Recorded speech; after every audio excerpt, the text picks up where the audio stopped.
Life is good, things are running smoothly in your business, and then boom, one of your employees wants to quit.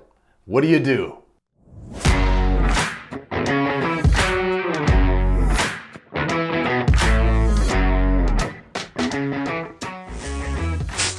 Once you hire 2 or 3 people and you get into 5 or 6 or 10 people, it's life as a business owner. People are going to want to quit.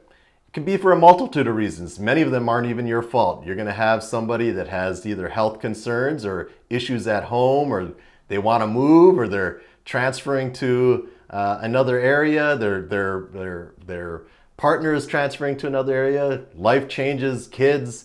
But it might also be something that's happening in the office. It might be culture misalignment. It might be conflicts that they're having with other coworkers.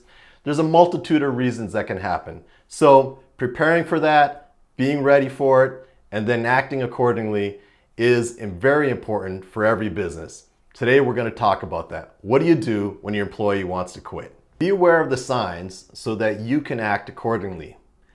Is your employee less engaged?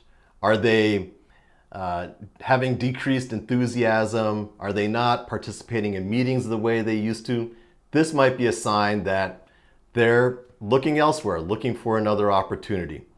Is there increased absenteeism? Are they not showing up for a few days in a row? Are they showing up late? These can also be common signs of a disgruntled worker or somebody that is potentially looking for other opportunities.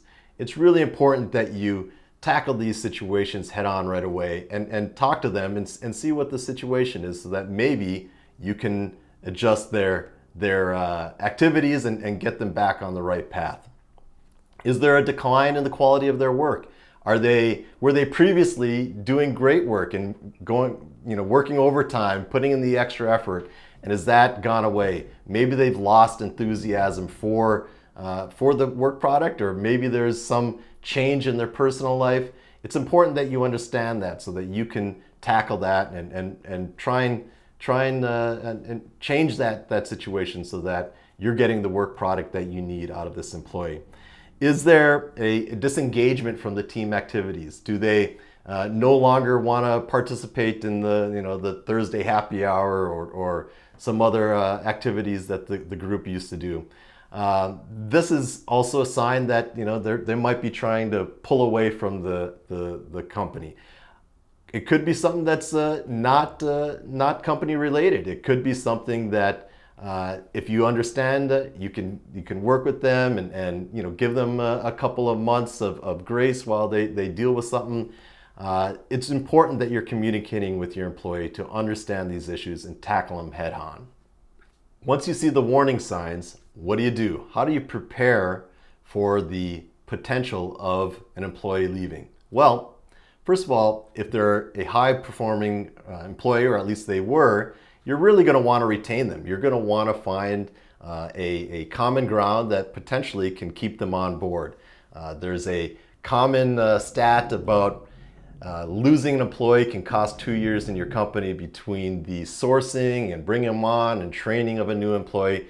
So really, if there's an opportunity to retain them, that's what you're going to want to do. So you're going to want to start initiating conversations through either HR or the direct managers to really address the concerns, or at least try to identify the pain points that the employee might be having, whether it's an issue at home or an issue at work, their salary, whatever it is, to try and find a common solution. Sometimes employers, clients think it's all salary related, and my experience is oftentimes it's not.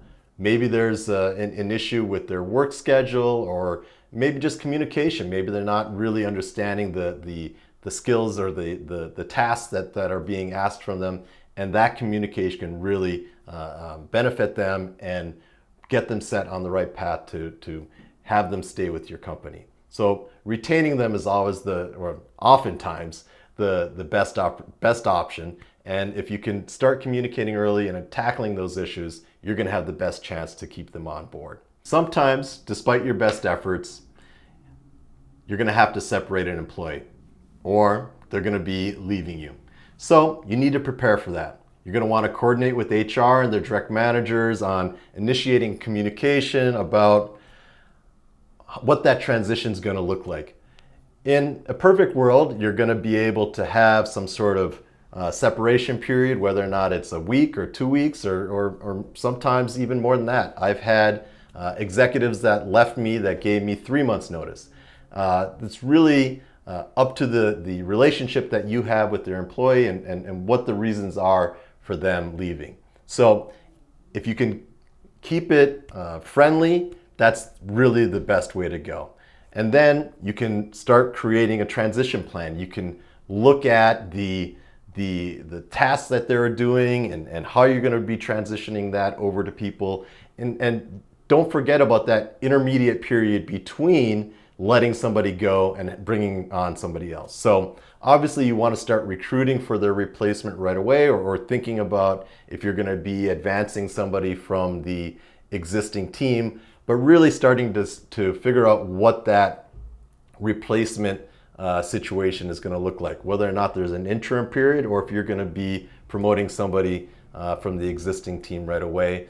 And then figuring out what those tasks are and how you're going to divvy that up with your existing team.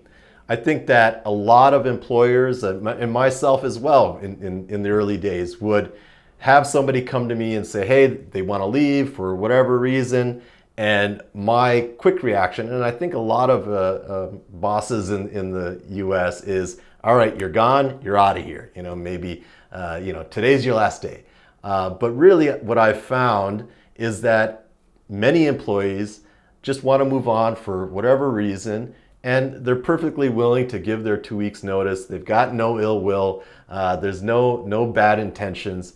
And most employees, they might have short timer's disease and they may not be giving the 110%, but even at that 90%, you're going to be getting a lot of value from that employee as they transition out. And so I always advise my fellow business owners, the clients, that take advantage of that. Try and create a process, a transition that's going to be as smooth as possible for the rest of the team, for your clients, for the next person that's coming in, so that you can really have as smooth a process in the transition of going from one employee to a new employee. Once the time comes for the employee to leave, it's really important to do that final step, that last 2%. And really that includes an exit interview. You're going to want to talk to them about why they're leaving and the reasons they had. Sometimes, if you're lucky, this might be an opportunity to kind of get that unvarnished comments and thoughts from the employee. Not only about the tasks that they're doing and the work, but also about their direct managers and other people.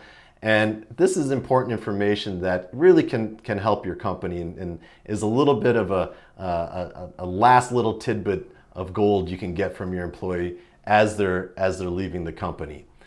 You might learn things that you would not have known otherwise. And so I think a lot of people pass on that, but they're missing out on some great information there as well. I think that in dealing with the Philippines and other overseas companies, you're going to want to make sure that you're following all of the legal processes when you're letting an employee go. So in the Philippines, there's requirements with regard to separation pay and notification and aspects like that, and you want to make sure that all the proper government paperwork is submitted, and you're dealing with all of the insurance issues and all that stuff.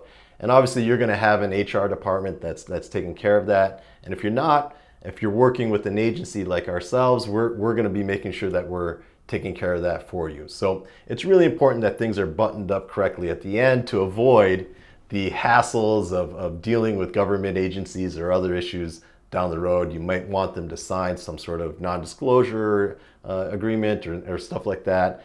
That's always good practice as well, to kind of just make sure that everything is buttoned up correctly at the very end. And again, you want to try and keep everything above board and cordial.